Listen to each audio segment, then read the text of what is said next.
Good evening from sacred space at Titania's realm. It's 11:11 p.m.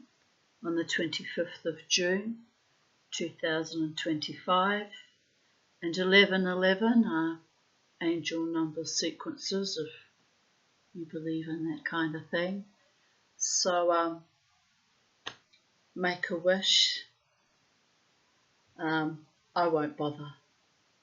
Because all my wishes and dreams and manifestations are just waiting to be plucked out of the ether according to the will of my gods, angels, and sisters that love me.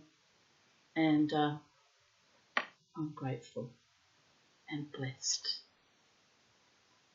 So I thought we would continue reading. As you realise, this is part 2. Got a little bit intense before, and I've reviewed that video and I've published it and I've reviewed it, and it's staying up there because I stand in my own integrity and I hold my own on planet Earth, and I double down on what she said, what I said, and I've got nothing to be ashamed of, actually. So, and I'm grateful for that. Very grateful, because it could have been a lot worse. So, capital S, someone had a hand in that too, making sure that I navigated that very false friendship with grace and dignity and aplomb, to the best of my abilities, given that I was in complete denial for a while there, that I was just being treated as a laughing stock. So it's all good. It was an experience, and one of my shamanic missions that God's put me on from time to time, and we all had a part to play, did we not? All of us. And it is what it is.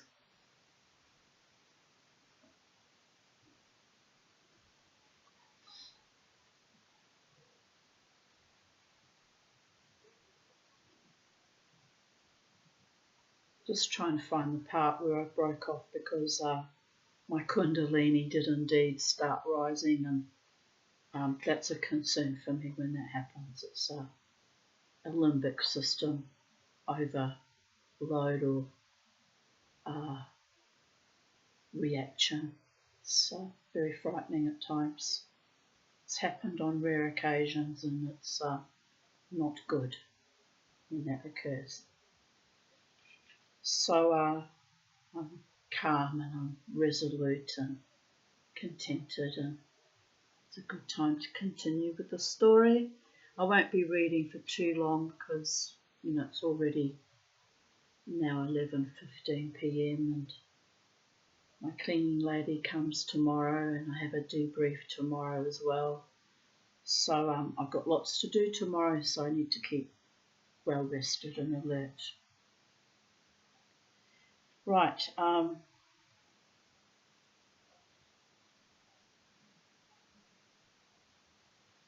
yes, I found the part.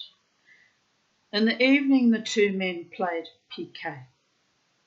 He played badly, but vaingloriously, crowing over his opponent when he won, and losing his temper when he lost, which was exactly how Trevor Singh used to behave, even playing games with me, the child.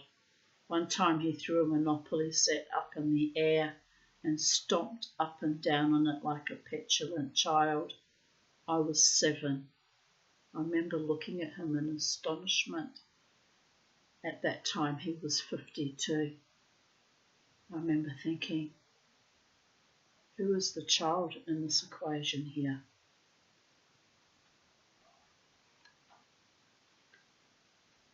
On rare occasions, a couple of planters or traders would drive over to play bridge, and then Walker showed himself in what Mackintosh considered a characteristic light.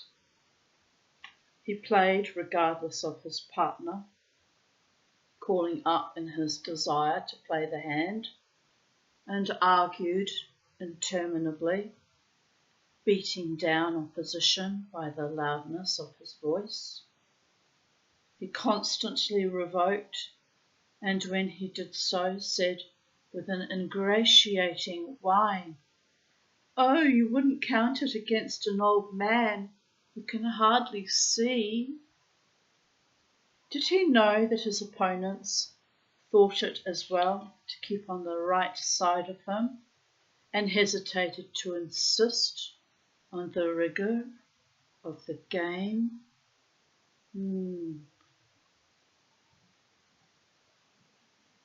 Mackintosh watched him with an icy contempt.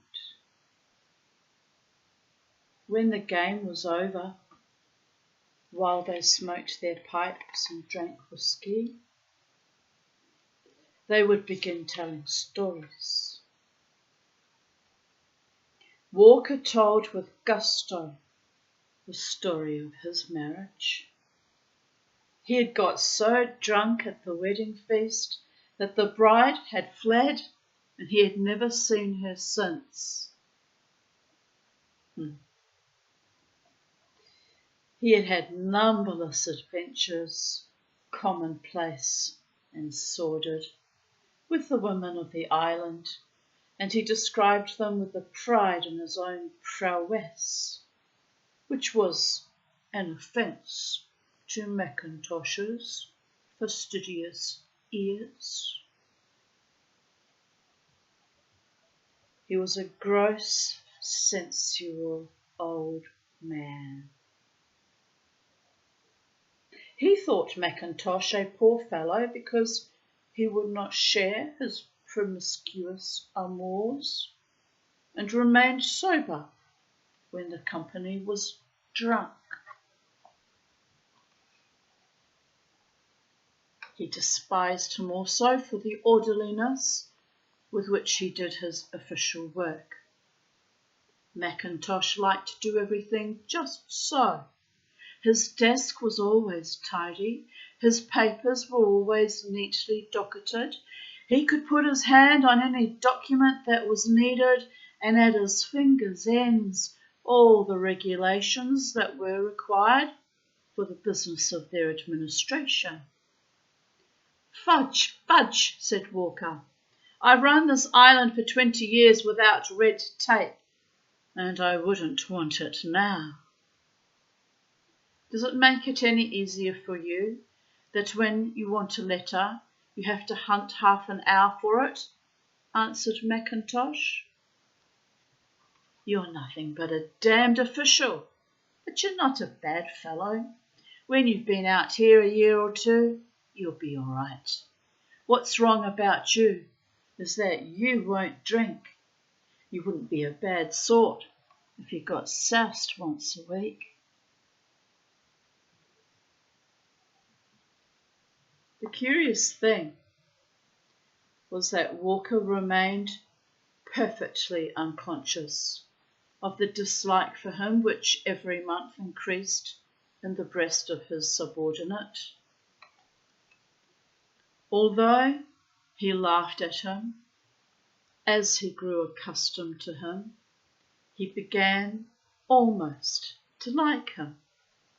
He had a certain tolerance for the peculiarities of others, and he accepted Mackintosh as a queer fish. What I said earlier. Perhaps Hitchhiker's Guide to the Galaxy.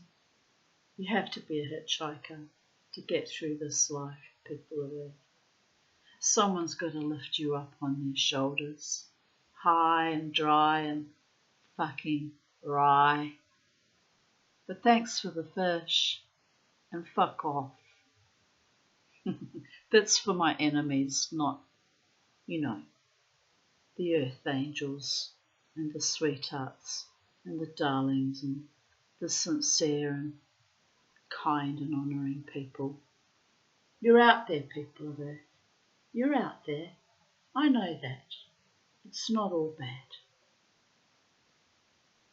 Thank the gods for that. Yin and yang in the multiverse, am I right? Perhaps he liked him unconsciously because he could chaff him. His humour consisted of coarse banter and he wanted a butt. Mackintosh's exactness, his morality, his sobriety were all fruitful subjects. His Scots name gave an opportunity for the usual jokes about Scotland.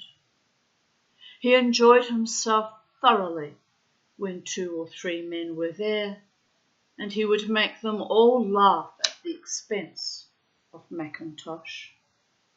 He would say ridiculous things about him to the natives, and Mackintosh, his knowledge of Samoan still imperfect, would see their unrestrained mirth when Walker had made an obscene reference to him. He smiled good-humouredly. "I'll say this for you, Mac," Walker would say in his gruff, loud voice. "You can take a joke." "Was it a joke?" smiled Mackintosh. "I didn't know."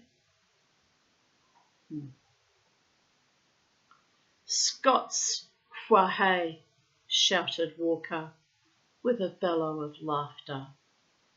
"There's only one way to make a Scotchman see a joke, and that's by a surgical operation." Walker little knew that there was nothing Mackintosh could stand less than chaff.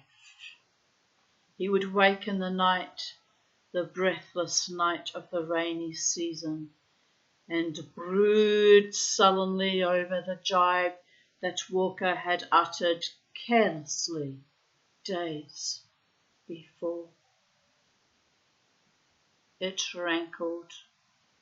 His heart swelled with rage, and he pictured to himself ways in which he might get even with the bully. He had tried answering him, but Walker had a gift of repartee, coarse and obvious, which gave him an advantage. The dullness of his intellect made him impervious to a delicate shaft. His self-satisfaction made it impossible to wound him.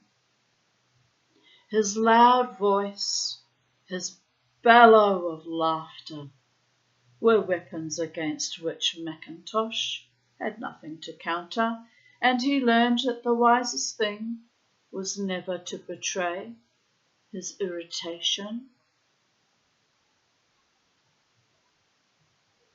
He learned to control himself. But his hatred grew till it was a monomania. He watched Walker with an insane vigilance. He fed his own self-esteem by every instance of meanness on Walker's part, by every exhibition of childish vanity, of cunning and of vulgarity. Walker ate greedily, noisily, filthily, and Mackintosh watched him with satisfaction.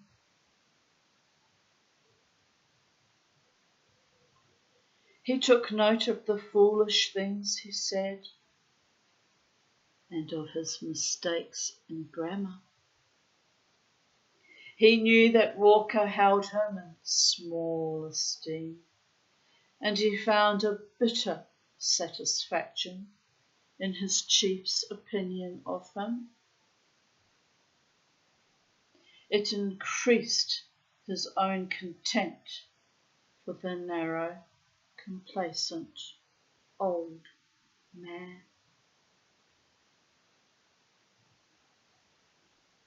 And it gave him a singular pleasure to know that Walker was entirely unconscious of the hatred he felt for him. He was a fool who liked popularity, and he blandly fancied that everyone admired him. Once Mackintosh had overheard Walker speaking of him. "He'll be all right when I've licked him into shape," he said. "He's a good dog, and he loves his master."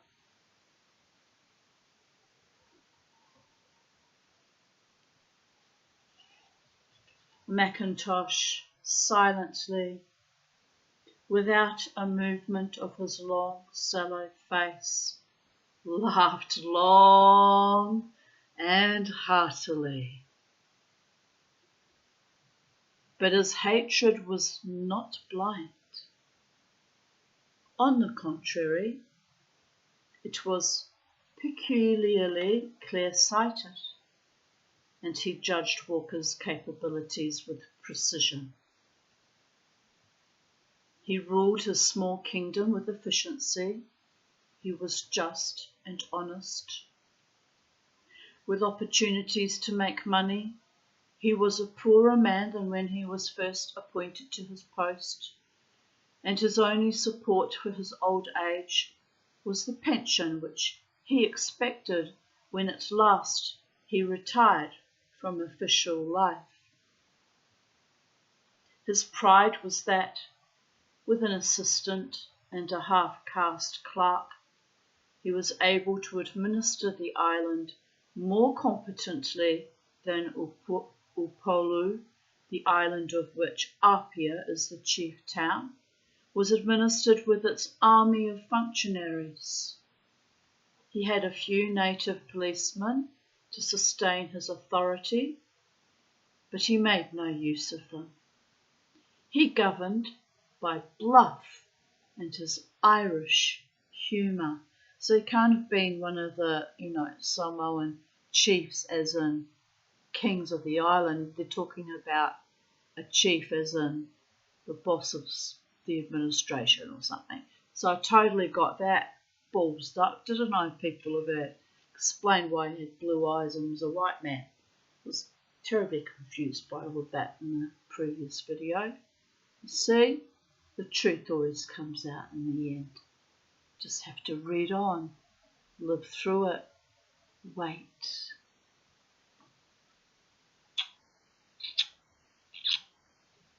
My darlings.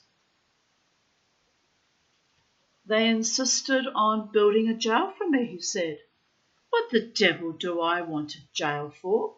I'm not going to put the natives in prison. If they do wrong, I know how to deal with them. One of his quarrels with the higher authorities at Apia was that he claimed entire jurisdiction over the natives of his island. Whatever their crimes, he would not give them up to courts competent to deal with them. And several times an angry correspondence had passed between him and the governor at Upolu, for he looked upon the natives as his children. And that was the amazing thing about this coarse, vulgar, selfish man. He loved the island on which he had lived so long with passion, and he had for the natives a strange, rough tenderness, which was quite wonderful. He loved to ride about the island on his old grey mare, and he was never tired of its beauty. Sauntering along the grassy roads among the coconut trees, he would stop every now and then to admire the loveliness of the scene. Now and then he would come upon a native village and stop while the head man brought him a bowl of kava. He would look at the little group of bell-shaped huts with their high thatched roofs like beehives, and a smile would spread over his fat face. His eyes rested happily on the spreading green of the breadfruit trees. By George, it's like the Garden of Eden. Sometimes his rides took him along the coast, and through the trees he had a glimpse of the wide sea, empty, with never a sail to disturb the loneliness.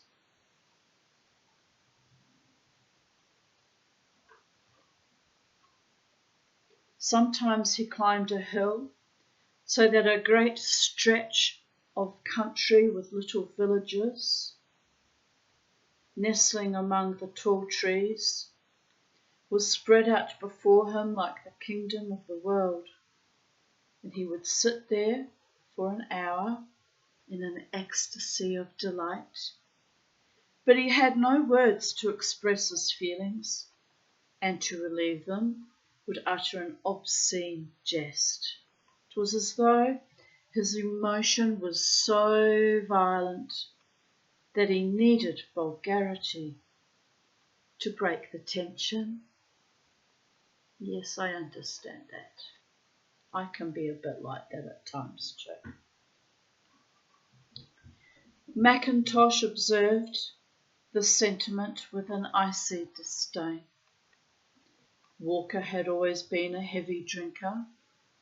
He was proud of his capacity to see men half his age under the table when he spent a night in Apia, and he had the sentimentality of the toper. He could cry over the stories he read in his magazines and yet would refuse a loan to some trader in difficulties whom he had known for 20 years. He was close with his money. Once Mackintosh said to him, "No one could accuse you of giving money away." He took it as a compliment. His enthusiasm for nature was but the drivelling sensibility of the drunkard, nor had Mackintosh any sympathy for his chief's feelings towards the natives. He loved them because they were in his power, as a selfish man loves a dog, and his mentality was on a level with theirs. Their humour was obscene, and he was never at a loss for the lewd remark.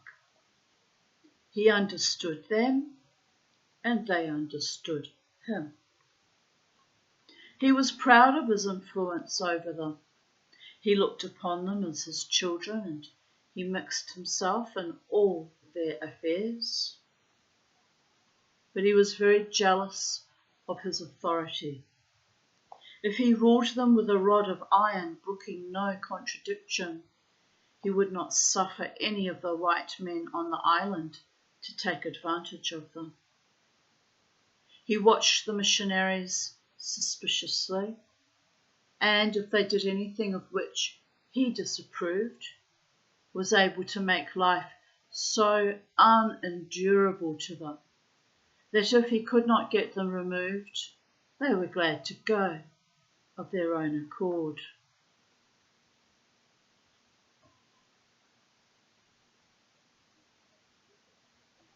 His power over the natives was so great that on his word they would refuse labour and food to their pastor. On the other hand, he showed the traders no favour. He took care that they should not cheat the natives.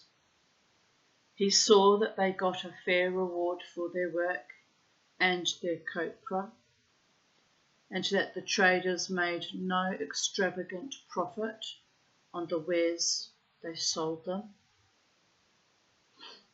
He was merciless to a bargain that he thought unfair.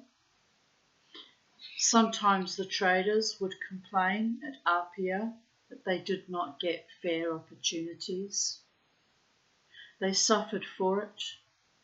Walker then hesitated at no calumny, at no outrageous lie to get even with them, and they found that if they wanted not only to live at peace, but to exist at all, they had to accept the situation on his own terms.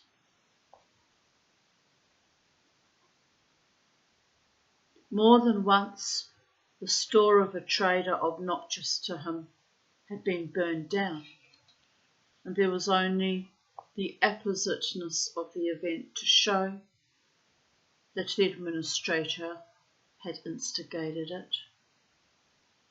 Once a Swedish half-caste, ruined by the burning, had gone to him and roundly accused him of arson. Walker laughed in his face. "You dirty dog. Your mother was a native and you try to cheat the natives. If your rotten old store is burned down, it's a judgment of Providence. That's what it is, a judgment of Providence. Get out." And as the man was hustled out by 2 native policemen, the administrator laughed fatly. A judgment of Providence. And now Mackintosh watched him enter upon the day's work. He began with the sick, for Walker added doctoring to his other activities, and he had a room behind the office full of drugs. An elderly man came forward, a man with a crop of curly grey hair and a blue lava elaborately tattooed, with the skin of his body wrinkled like a wineskin. "What have you come for?" Walker asked him abruptly. In a whining voice the man said that he could not eat without vomiting, and that he had pains here and pains there. "Go to the missionaries," said Walker. "You know that I only cure children." "I have been to the missionaries, and they do me no good." "Then go home and prepare yourself to die. Have you lived so long and still want to go on living? You're a fool." The man broke into querulous expostulation, but Walker, pointing to a woman with a sick child in her arms, told her to bring it to his desk. He asked her questions and looked at the child. "I will give you medicine," he said. He turned to the half-caste clerk. "Go into the dispensary and bring me some calomel pills." He made the child swallow one there and then and gave another to the mother. "Take the child away and keep it warm. Tomorrow it will be dead or better." He leaned back in his chair and lit his pipe. "Wonderful stuff, calomel. I've saved more lives with it than all the hospital doctors in Apia put together." Walker was very proud of his skill, and with the dogmatism of ignorance had no patience with the members of the medical profession. An acquired impatience, I might add, given what we know. But let's not be too rash now. I have a wonderful doctor who fights to keep me alive, quote, unquote. And he's highly valued by me. But by the gods, it's been a weird few years. That's all I have to say about that. The sort of case I like, he said, is the one that all the doctors have given up as hopeless. When the doctors have said they can't cure you, I say to them, come to me. Did I ever tell you about the fellow who had cancer? Frequently, said Mackintosh.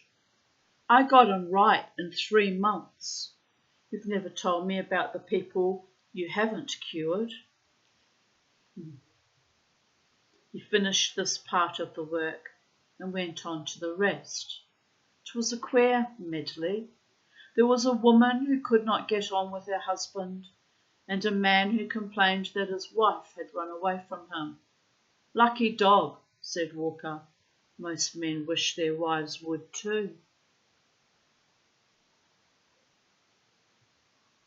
There was a long, complicated quarrel about the ownership of a few yards of land. There was a dispute about the sharing out of a catch of fish. There was a complaint against a white trader because he had given short measure. Walker listened attentively to every case, made up his mind quickly, and gave his decision. Then he would listen to nothing more. If the complainant went on, he was hustled out of the office by a policeman. Mackintosh listened to it all with sullen irritation. On the whole, perhaps, it might be admitted that rough justice was done, but it exasperated the assistant that his chief trusted his instinct rather than the evidence. He would not listen to reason. He browbeat the witnesses, and when they did not see that he wished them to,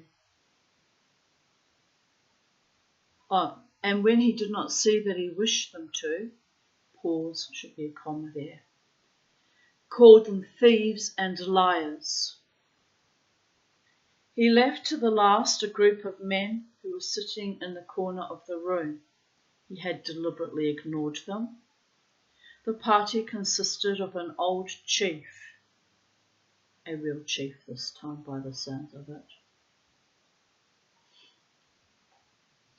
a tall, dignified man with short white hair in a new lava, bearing a huge fly wisp as a badge of office, his son, and half a dozen of the important men of the village.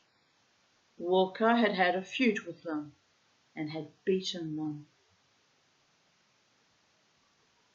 As was characteristic of him, he meant now to rub in his victory, and because he had them down to profit by their helplessness, the facts were peculiar. Walker had a passion for building roads.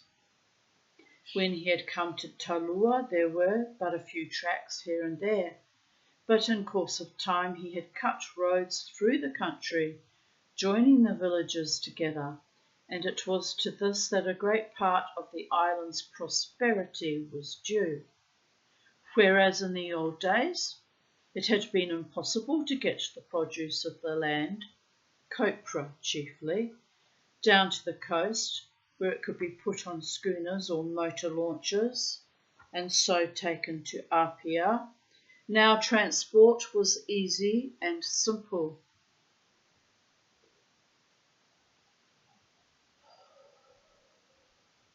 His ambition was to make a road right round the island, and a great part of it was already built.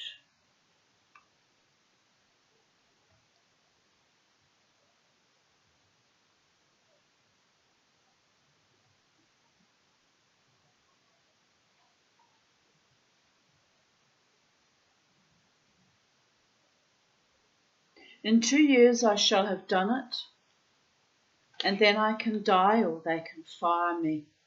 I don't care.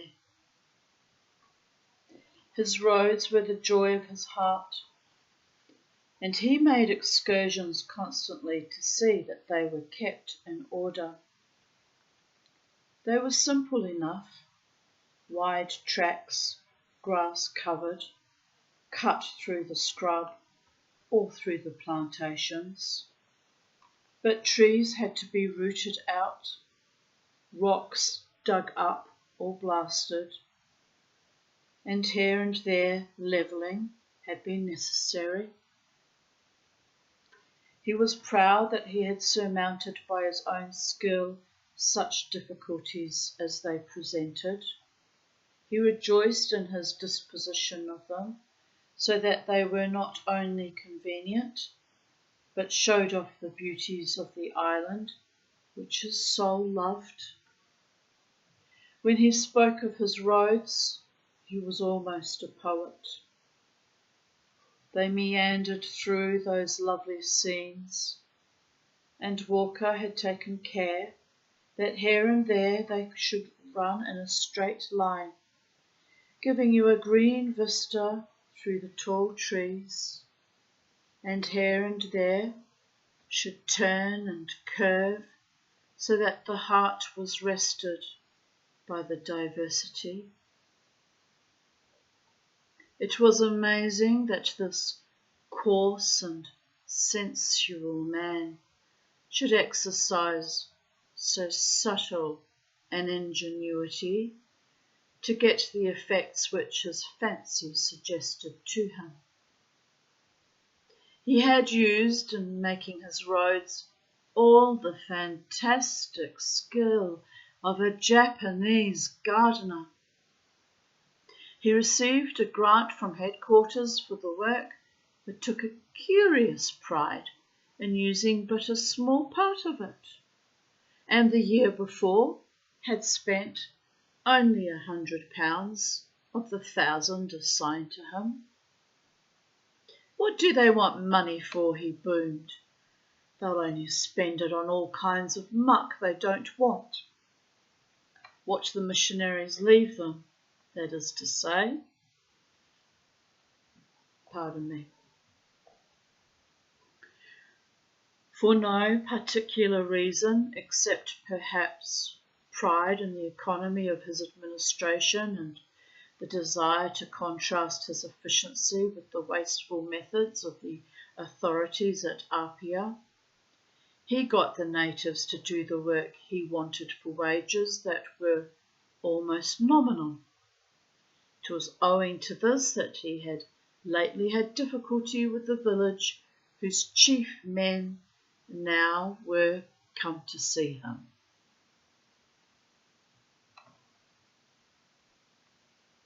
The chief's son had been in Upolu for a year and had come back, and on coming back had told his people of the large sums that were paid at Apia for the public works.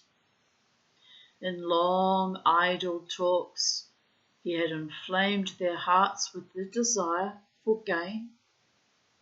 He held out to them visions of vast wealth, and they thought of the whisky they could buy. It was dear, since there was a law that it must not be sold to natives, and so it cost them double what the white man had to pay for it. They thought of the great sandalwood boxes in which they kept their treasures, and the scented soap and potted salmon, the luxuries for which the Kanaka will sell his soul, so that when the administrator sent for them and told them he wanted a road made from their village to a certain point along the coast, and offered them £20, they asked him 100. The chief's son was called Manuma. He was a tall, handsome fellow, copper-coloured, with his fuzzy hair dyed red with lime, a wreath of red berries round his neck, and behind his ear a flower like a scarlet flame against his brown face.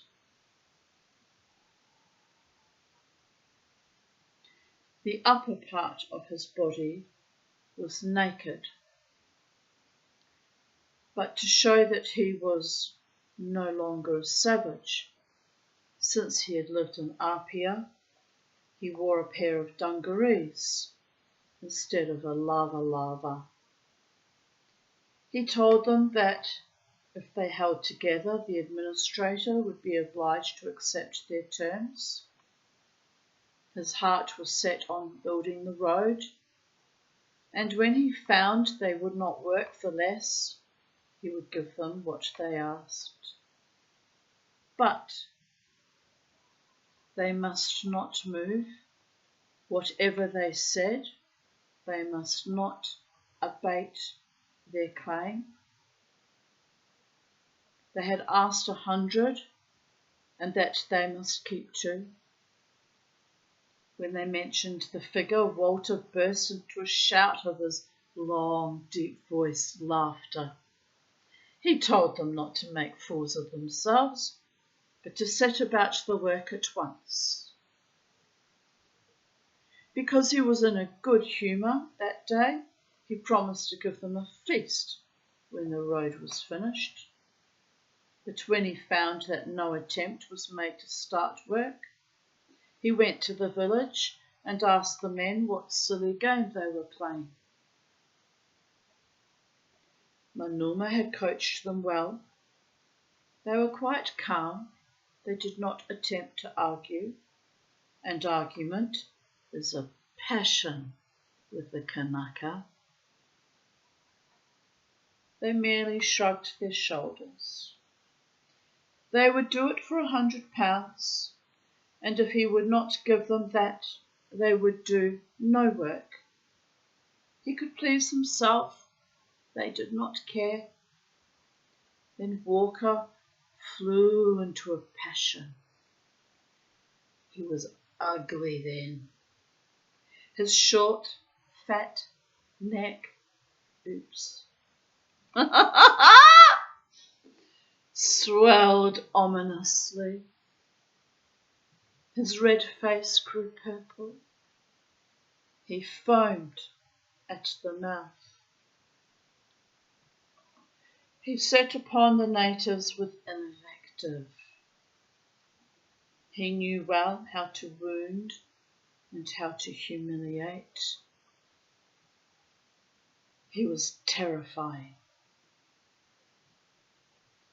The older men grew pale and uneasy. They hesitated. If it had not been for Manuma, with his knowledge of the great world and their dread of his ridicule, they would have yielded. It was Manuma who answered Walker. Pay us £100 and we will work. Walker, shaking his fist at him, called him every name he could think of.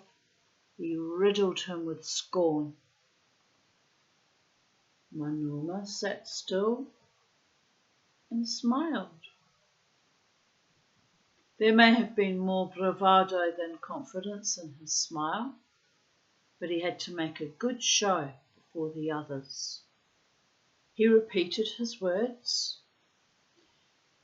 Pay us £100 and we will work. They thought that Walker would spring on him. It would not have been the first time that he had thrashed a native with his own hands. They knew his strength. And though Walker was 3 times the age of the young man and 6 inches shorter, they did not doubt that he was more than a match for Manuma. No one had ever thought of resisting the savage onslaught of the administrator. But Walker said nothing. He chuckled. I'm not going to waste my time with a pack of fools, he said. Talk it over again. You know what I have offered. If you do not start in a week, take care. He turned round and walked out of the chief's hut. He untied his old mare, and it was typical of the relations between him and the natives that one of the elder men hung on to the off stirrup while Walker, from a convenient boulder, hoisted himself heavily into the saddle. That same night, when Walker, according to his habit, was strolling along the road that ran past his house, he heard something whiz past him and with a thud strike a tree. Something had been thrown at him. He ducked instinctively. With a shout, "Who's that?" he ran towards the place from which the missile had come, and he heard the sound of a man escaping through the bush. He knew it was hopeless to pursue in the darkness, and besides, he was soon out of breath, so he stopped and made his way back to the road. He looked about for what had been thrown, but could find nothing. It was quite dark. He went quickly back to the house and called Mackintosh and the Chinese boy. "One of those devils has thrown something at me. Come along and let's find out what it was." He told the boy to bring a lantern, and the three of them made their way back to the place. They hunted about the ground, but could not find what they sought. Suddenly the boy gave a guttural cry. They turned to look. He held up the lantern, and there, sinister in the light that cut the surrounding darkness, was a long knife sticking into the trunk of a coconut tree. It had been thrown with such force that it required quite an effort to pull it out. By George, if he hadn't missed me, I'd have been in a nice state. Walker handled the knife. It was one of those knives made in imitation of the sailor knives brought to the islands 100 years before by the first white men, used to divide the coconuts in two so that the copra might be dried. It was a murderous weapon, and the blade, 12 inches long, was very sharp.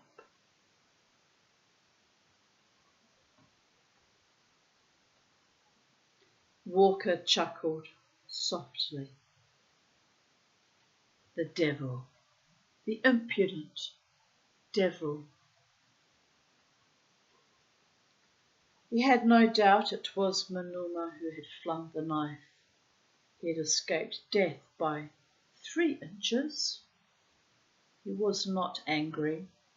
On the contrary, he was in high spirits. The adventure exhilarated him, and when they got back to the house, calling for drinks, he rubbed his hands gleefully. "I'll make them pay for this."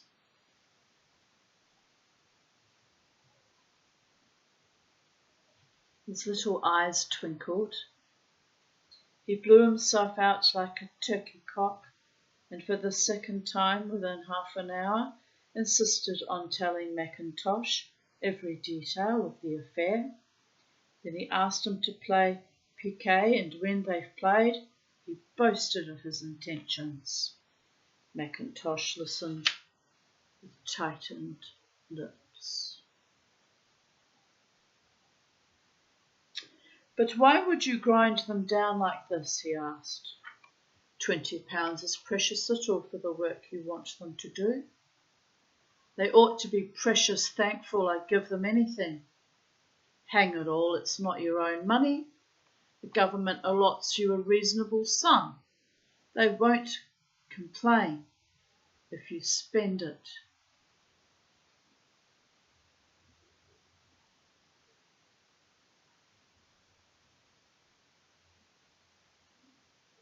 Just heard what sounded like knocking, but it's probably possums on the roof.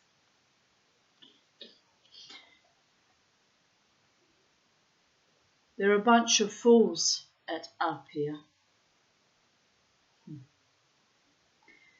Mackintosh saw that Walker's motive was merely vanity.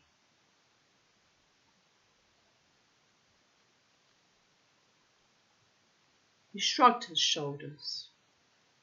It wouldn't do you much good to score off the fellows at Apia at the cost of your life.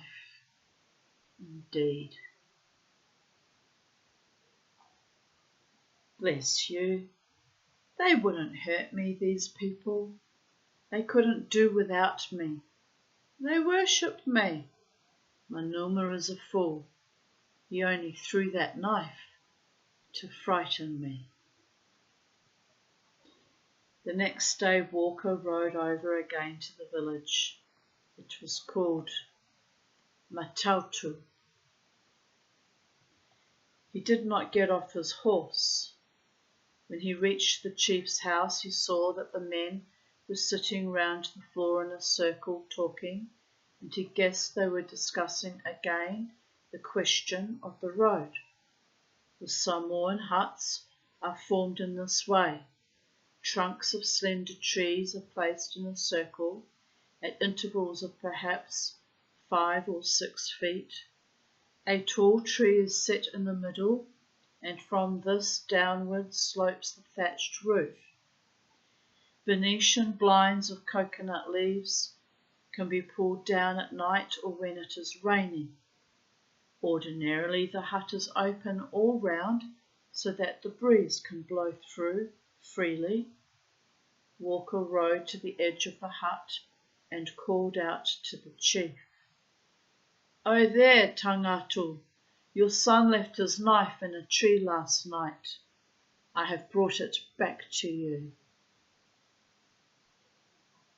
He flung it down on the ground in the midst of the circle, and with a low burst of laughter ambled off.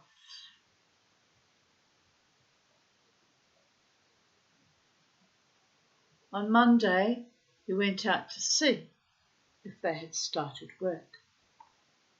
There was no sign of it. He rode through the village. The inhabitants were about their ordinary avocations.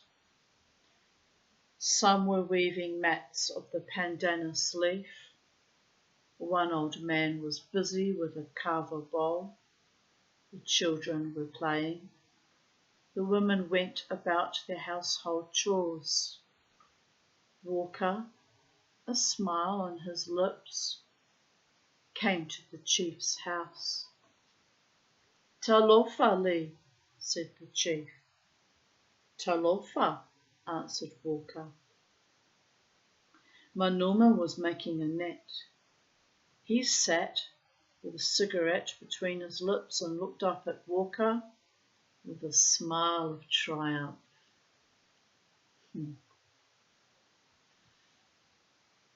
"You have decided that you will not make the road?" The chief answered, "Not unless you pay us £100. "You will regret it." He turned to Manuma. "And you, my lad, I shouldn't wonder if your back was very sore before you're much older."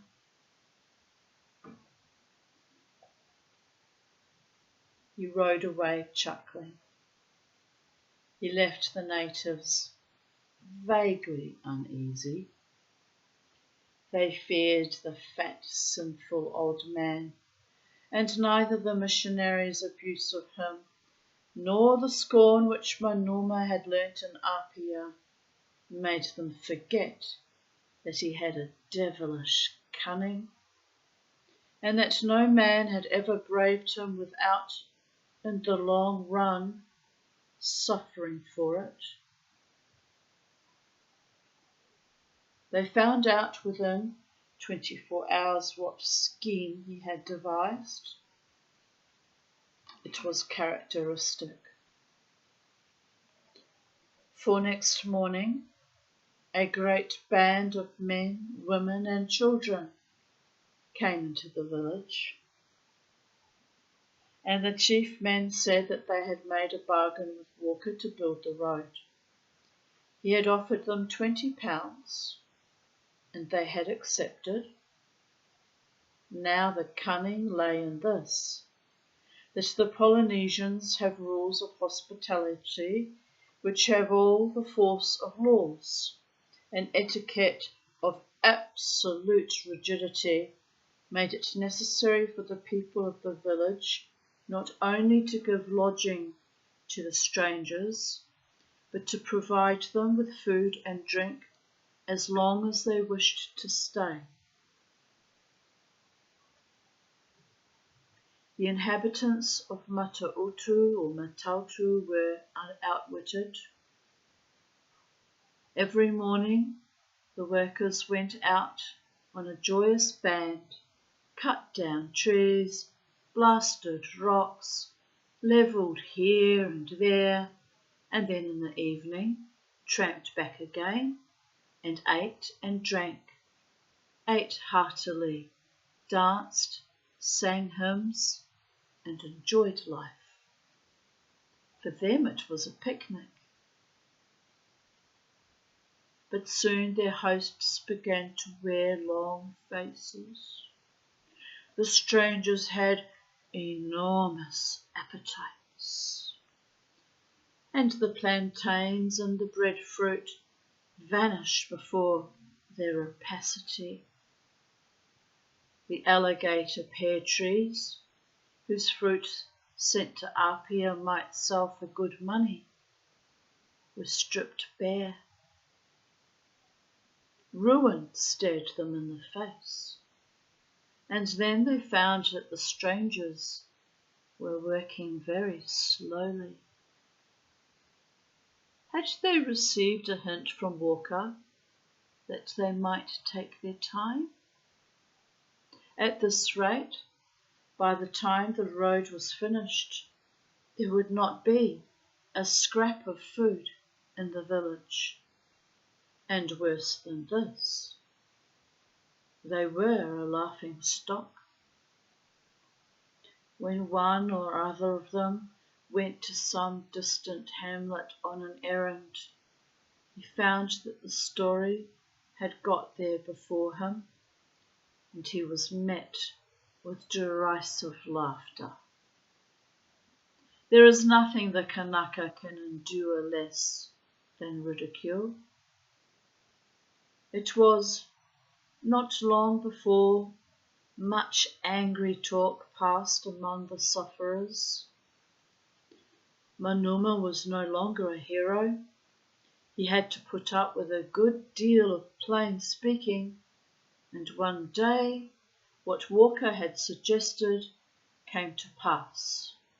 A heated argument turned into a quarrel, and half a dozen of the young men set upon the chief's son and gave him such a beating that for a week he lay bruised and sore on the pandanus mats. He turned from side to side and could find no ease. Every day or two the administrator rode over on his old mare and watched the progress of the road.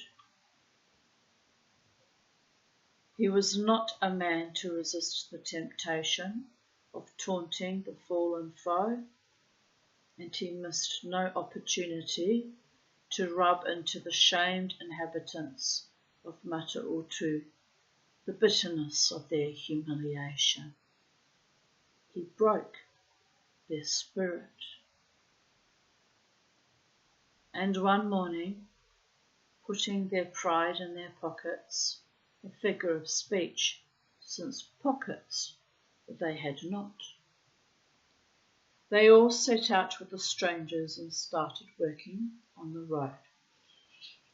It was urgent to get it done quickly if they wanted to save any food at all, and the whole village joined in. But they worked silently, with rage and mortification in their hearts, and even the children toiled in silence. The women wept as they carried away bundles of brushwood. When Walker saw them, he laughed so much that he almost rolled out of his saddle. The news spread quickly and tickled the people of the island to death. This was the greatest joke of all, the crowning triumph of that cunning old white man whom no Kanaka had ever been able to circumvent. And they came from distant villages with their wives and children to look at the foolish folk who had refused £20 to make the road, and now were forced to work for nothing.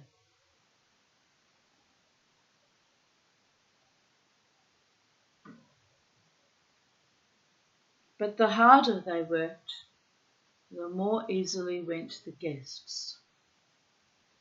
Why should they hurry when they were getting good food for nothing, and the longer they took about the job, the better the joke became. At last the wretched villagers could stand it no longer, and they were come this morning to beg the administrator to send the strangers back to their own homes. If he would do this, they promised to finish the road themselves for nothing. For him it was a victory complete and unqualified. They were humbled. A look of arrogant complacence spread over his large naked face, and he seemed to swell in his chair like a great bullfrog. There was something sinister in his appearance, so that Mackintosh shivered with disgust. Then, in his booming tones, he began to speak. Is it for my good that I make the road? What benefit do you think I get out of it? It is for you, so that you can walk in comfort and carry your copra in comfort. I offered to pay you for your work, though it was for your own sake the work was done. I offered to pay you generously. Now you must pay. I will send the people of Manoa back to their homes if you will finish the road and pay the £20 that I have to pay them. There was an outcry. They sought to reason with him. They told him they had not the money. But to everything they said, he replied with brutal gibes. Then the clock struck. Dinner time, he said. Turn them all out. He raised himself heavily from his chair and walked out of the room. When Mackintosh followed him, he found him already seated at table, a napkin tied round his neck, holding his knife and fork in readiness for the meal the Chinese cook was about to bring. He was in high spirits. I did 'em down fine, he said as Mackintosh sat down. I shan't have much trouble with the roads after this. I suppose you were joking, said Mackintosh icily. What do you mean by that? You're not really going to make them pay £20. You bet your life I am. I'm not sure you've got any right to. Ain't you? I guess I've got the right to do any damned thing I like on this island. I think you've bullied them quite enough. Walter laughed fatly. He did not care what Mackintosh thought. When I want your opinion, I'll ask for it.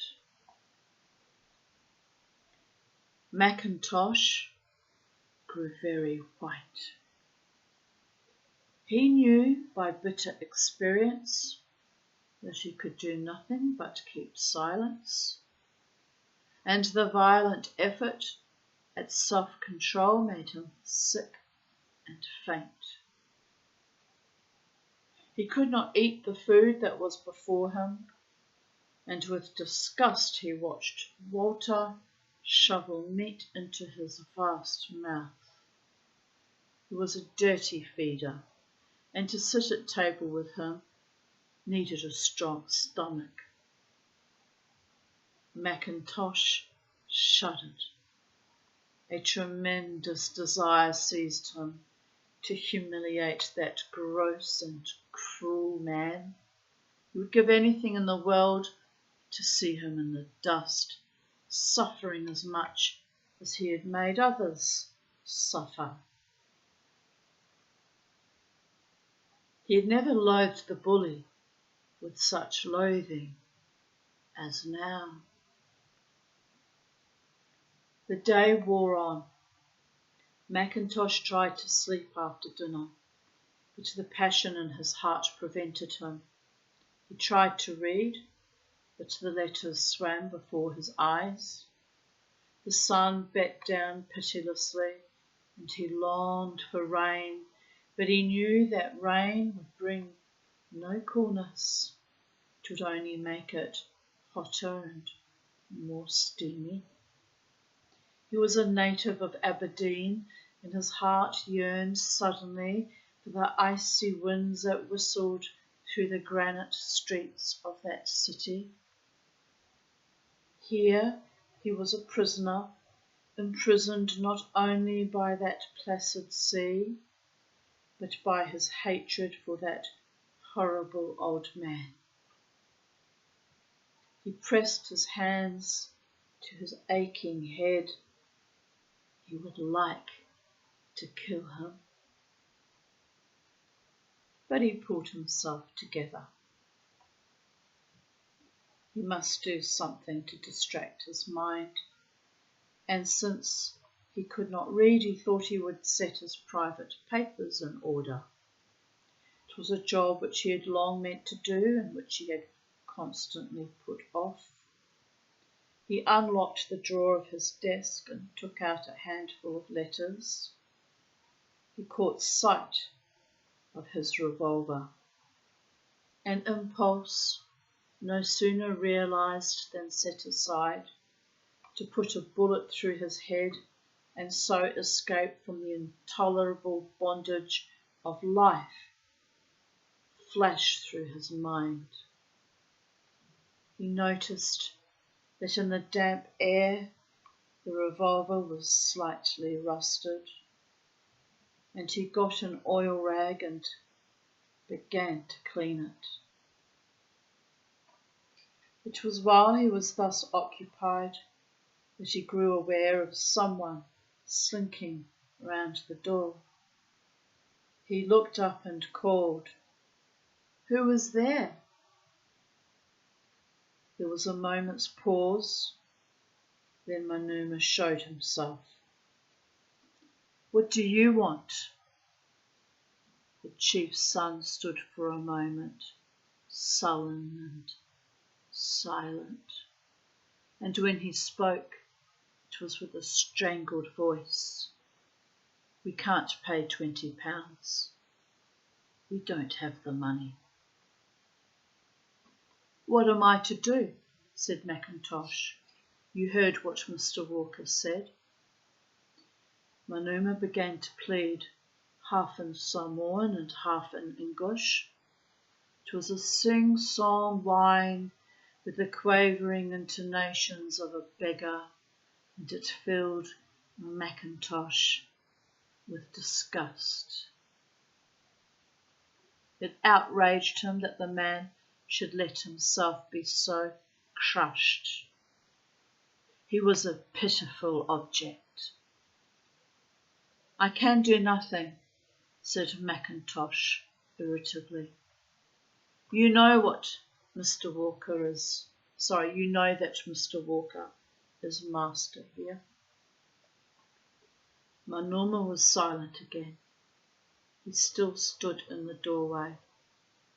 I am sick, he said at last.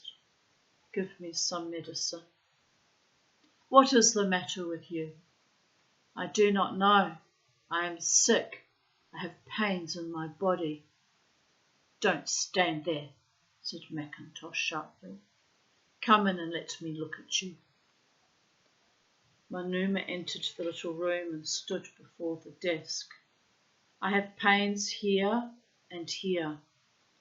He put his hands to his loins and his face assumed an expression of pain.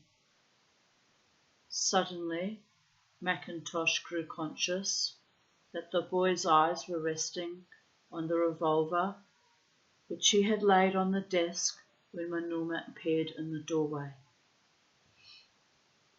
There was a silence between the two which to Mackintosh was endless. He seemed to read the thoughts which were in the Kanaka's mind.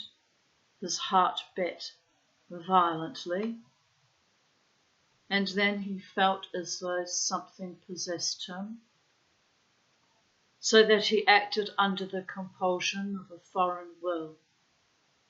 Himself did not make the movements of his body, but a power that was strange to him.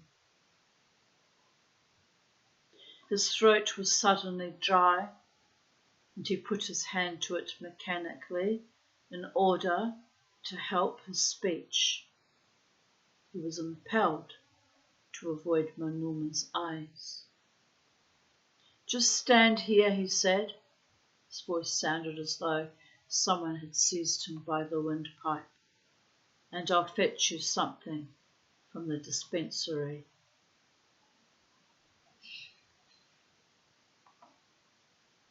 He got up. Was it his fancy that he staggered a little? Manuma stood silently, and though he kept his eyes averted, Mackintosh knew that he was looking dully out of the door. It was this other person that possessed him that drove him out of the room, but it was himself that took a handful of muddled papers and threw them on the revolver in order to hide it from view. He went to the dispensary. He got a pill and poured out some blue draught into a small bottle, and then came out into the compound. He did not want to go back into his own bungalow, so he called to Manuma. Come here. He gave him the drugs and instructions how to take them. He did not know what it was that made it impossible for him to look at the Kanaka. While he was speaking to him, he kept his eyes over his shoulder. Manuma took the medicine and slunk out of the gate. Mackintosh went into the dining room and turned over once more the old newspapers, but he could not read them. The house was very still. I'll just check something for a moment here. Got a lot of energy at my back again.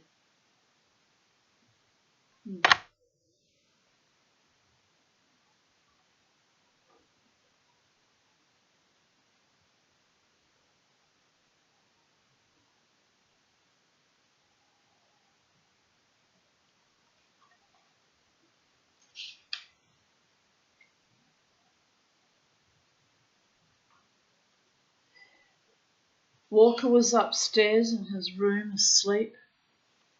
The Chinese cook was busy in the kitchen. The 2 policemen were out fishing. The silence that seemed to brood over the house was unearthly. And there hammered in Mackintosh's head the question whether the revolver still lay where he had placed it.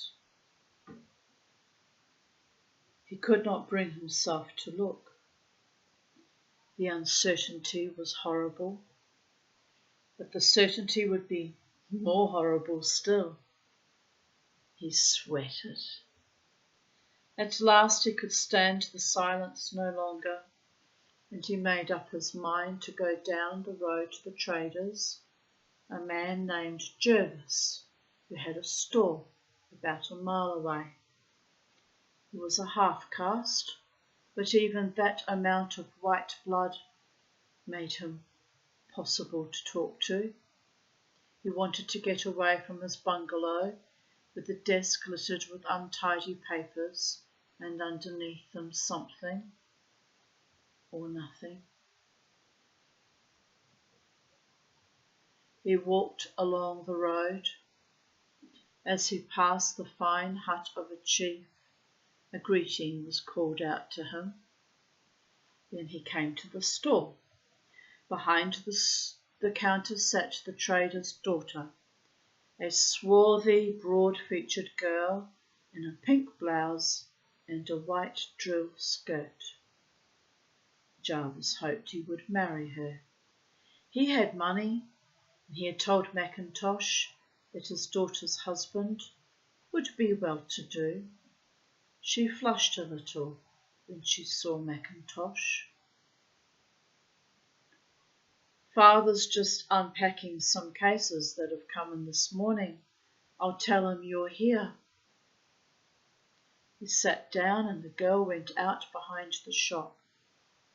In a moment her mother waddled in, a huge old woman, a chiefess,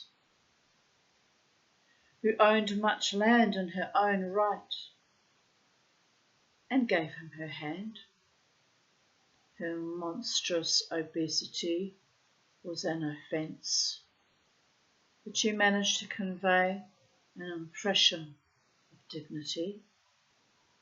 She was cordial without obsequiousness, affable but conscious of her station. You're quite a stranger, Mr. Mackintosh, Teresa was saying only this morning. Why, we never see Mr. Mackintosh now. He shuddered a little as he thought of himself as that old native's son-in-law. It was notorious that she ruled her husband, notwithstanding his white blood, with a firm hand. Hers was the authority, and hers the business head. She might be no more than Mrs. Jervis to the white people, but her father had been a chief of royal blood. Of blood royal.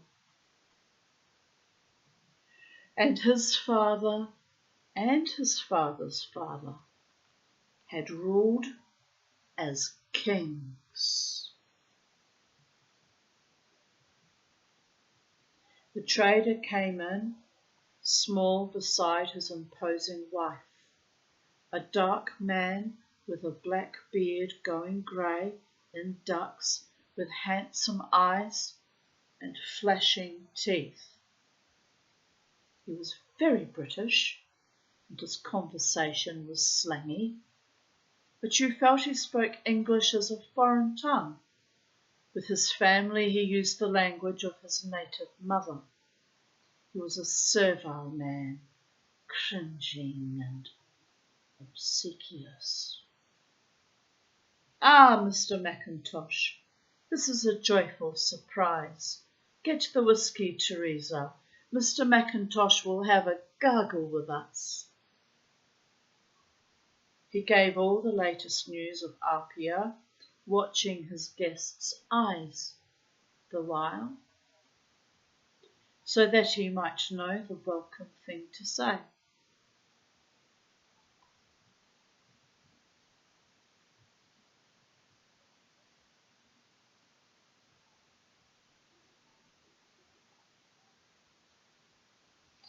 "And how is Walker? We've not seen him just lately.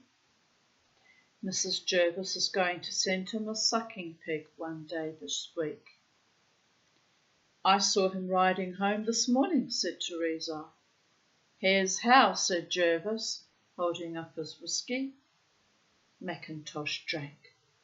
The two women sat and looked at him, Mrs. Jervis and her black Mother Hubbard, placid and haughty, and Teresa, anxious to smile whenever she caught his eye, while the trader gossiped insufferably.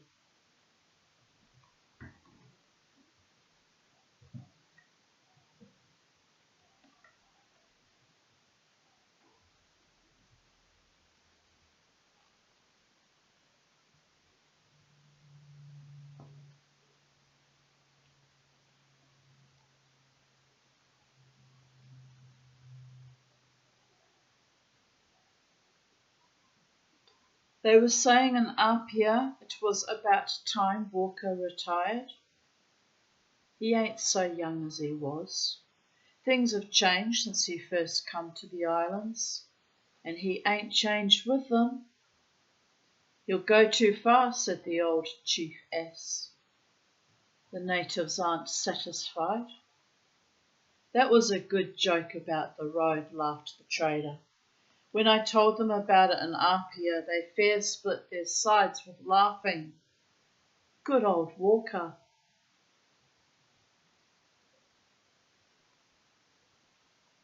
Mackintosh looked at him savagely.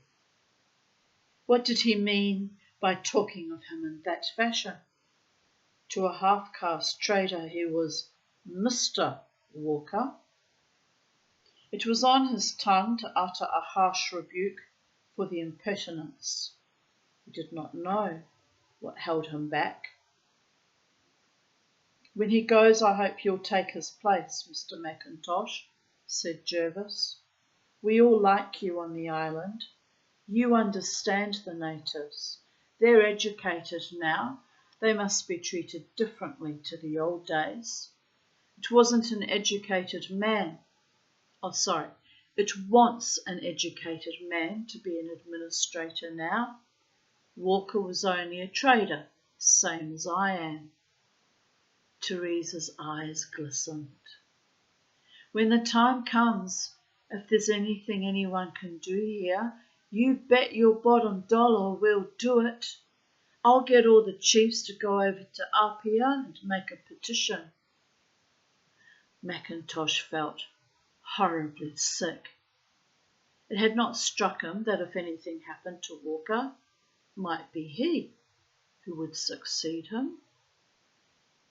It was true that no one in his official position knew the island so well. He got up suddenly and, scarcely taking his leave, walked back to the compound, and now he went straight to his room. He took a quick look at his desk. He rummaged among the papers. The revolver was not there. What kind of an idiot leaves a revolver lying around with a man on the edge of anarchy and chaos? Dum dum dummer. Just saying. His heart thumped violently against his ribs. He looked for the revolver everywhere. He hunted in the chairs and in the drawers. He looked desperately, and all the time he knew he would not find it. Suddenly he heard Walker's gruff, hearty voice. "What the devil are you up to, Mac?" He started. Walker was standing in the doorway, and instinctively he turned round to hide what lay upon his desk. "Tidying up?" quizzed Walker. "I've told him to put the grey in the trap. I'm going down to Tofoni to bathe. You'd better come along." "All right," said Mackintosh. So long as he was with Walker, nothing could happen. The place they were bound for was about 3 miles away, and there was a freshwater pool separated by a thin barrier of rock from the sea, which the administrator had blasted out for the natives to bathe in. He had done this at spots round the island, wherever there was a spring, and the fresh water, compared with the sticky warmth of the sea, was cool and invigorating. They drove along the silent grassy road, splashing now and then through fords, where the sea had forced its way in, past a couple of native villages, the bell-shaped huts spaced out roomily, and the white chapel in the middle, and at the third village they got out of the trap, tied up the horse, and walked down to the pool. They were accompanied by 4 or 5 girls and a dozen children. Soon they were splashing about, shouting and laughing, while Walker, in a lava, swam to and fro like an unwieldy porpoise. He made lewd jokes with the girls, and they amused themselves by diving under him and wriggling away when he tried to catch them. When he was tired, he lay on a rock while the girls and the children surrounded him. It was a happy family, and the old man, huge, with his crescent of white hair and his shining bald crown, looked like some old sea god. Once Mackintosh caught a queer, soft look in his eyes. "They're dear children," he said. "They look upon me as their father." And then, without a pause, he turned to one of the girls and made an obscene remark which sent them all into fits of laughter. Mackintosh started to dress. With his thin legs and thin arms, he made a grotesque figure, a sinister Don Quixote, and Walker began to make coarse jokes about him. They were acknowledged with little smothered laughs. Mackintosh struggled with his shirt. He knew he looked absurd, but he hated being laughed at. Who doesn't, darlings? Who doesn't hate being mocked and derided and ridiculed? For what? For striving to live your best life and enjoy life, and by going dancing, for example, in my own case.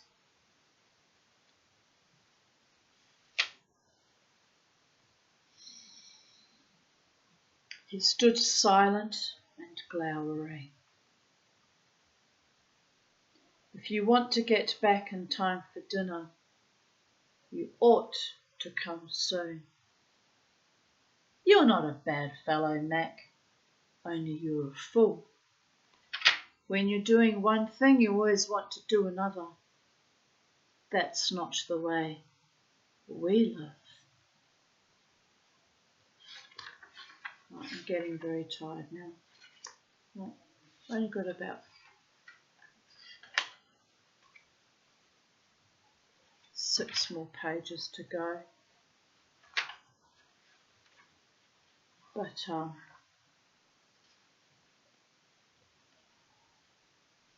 I think we'll break it up. I'll just finish to the next paragraph or two and let me make a note of where we're up to, because it's in the middle of the fecking page. And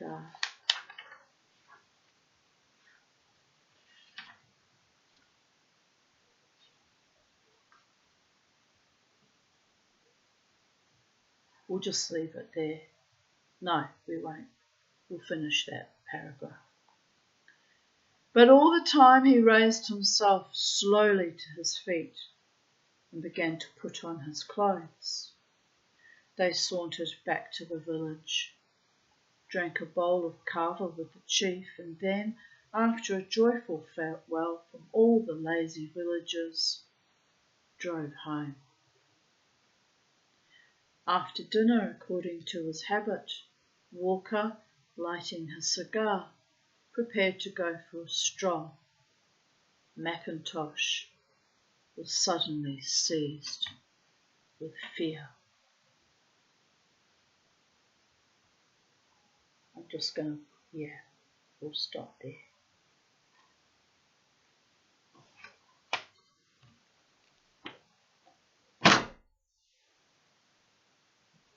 So, good night, my handsome, talented ones. I still think you're handsome and talented. I still love most of you. And the time is 12:43 a.m. and it is now the 26th of June 2021, and blessed be. Sleep well, those of you about to go to sleep, and those of you in the other space-time continuum, wherever you are on the planet, in another time zone. Enjoy your beautiful day, and just remember it's good that you don't have my life experiences, because by the gods there are not all that enticing, not all that salubrious, but never mind. Had a wonderful week. I've kept very busy, and I'm exhausted, and I've cleared my own air and abided by my own truth and honour and integrity, and the rest is in the lap of the gods. Blessed be. Bye for now. Lila Tov. Good night.